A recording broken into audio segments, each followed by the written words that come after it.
several days for being naughty and longed to be let out again. At last, Sir Topham had arrived. "I hope you are sorry," he said, "and that you understand that every job on the railway is important. We have a new tank engine called Percy, who helps pull coaches, and Thomas and Edward have worked the main line nicely. But I will let you out now if you promise to work hard." "Yes, sir," said the three engines, "we will." "That's good. But please remember that this no shunting nonsense must stop." Sir Topham Hatt then told Percy, Edward, and Thomas that they could go and play on the branch line for a few days. And they ran off happily to find Annie and Clarabelle at the junction. The coaches were very pleased to see Thomas again.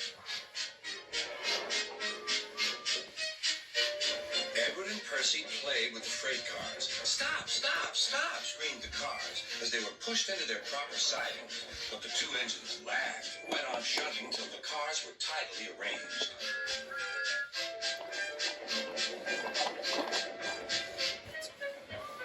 Next, Edward took some empty cars to the quarry. Percy was left alone.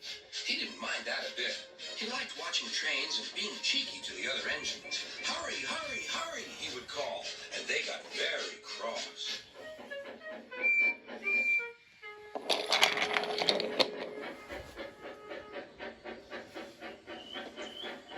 After a great deal of shunting, Percy was waiting for the signalman to set the switch so he could get back to the yard.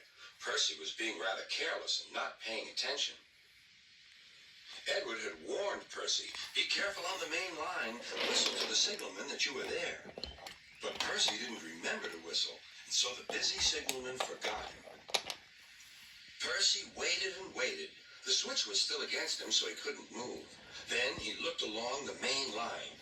"Beep, beep!" He whistled in horror, for rushing straight toward him was Gordon with the express.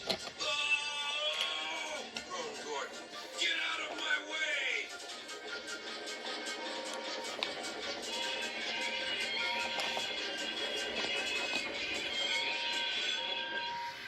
Percy opened his eyes. Gordon had stopped with Percy's buffers just a few inches from his own.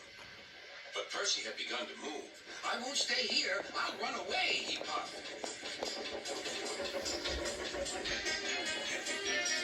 He went straight through Edward's station and was so frightened that he ran right up Gordon's Hill without stopping.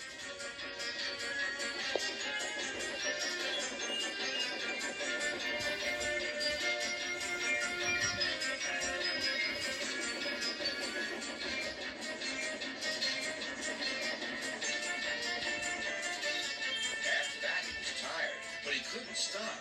He had no driver to shut off steam and apply the brakes.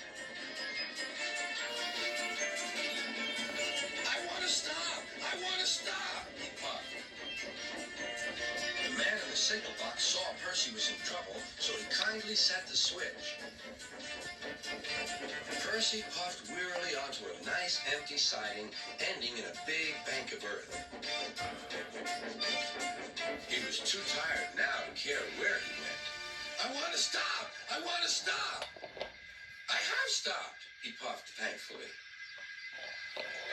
"Never mind, Percy," said the workmen as they dug him out. "You shall have a drink and some coal, and then you'll feel better." Presently Gordon arrived.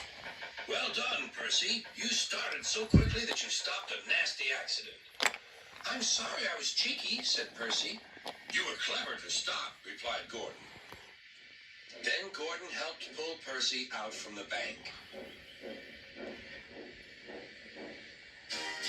The two engines are now good friends, but Percy is always most careful when he goes out on the main line.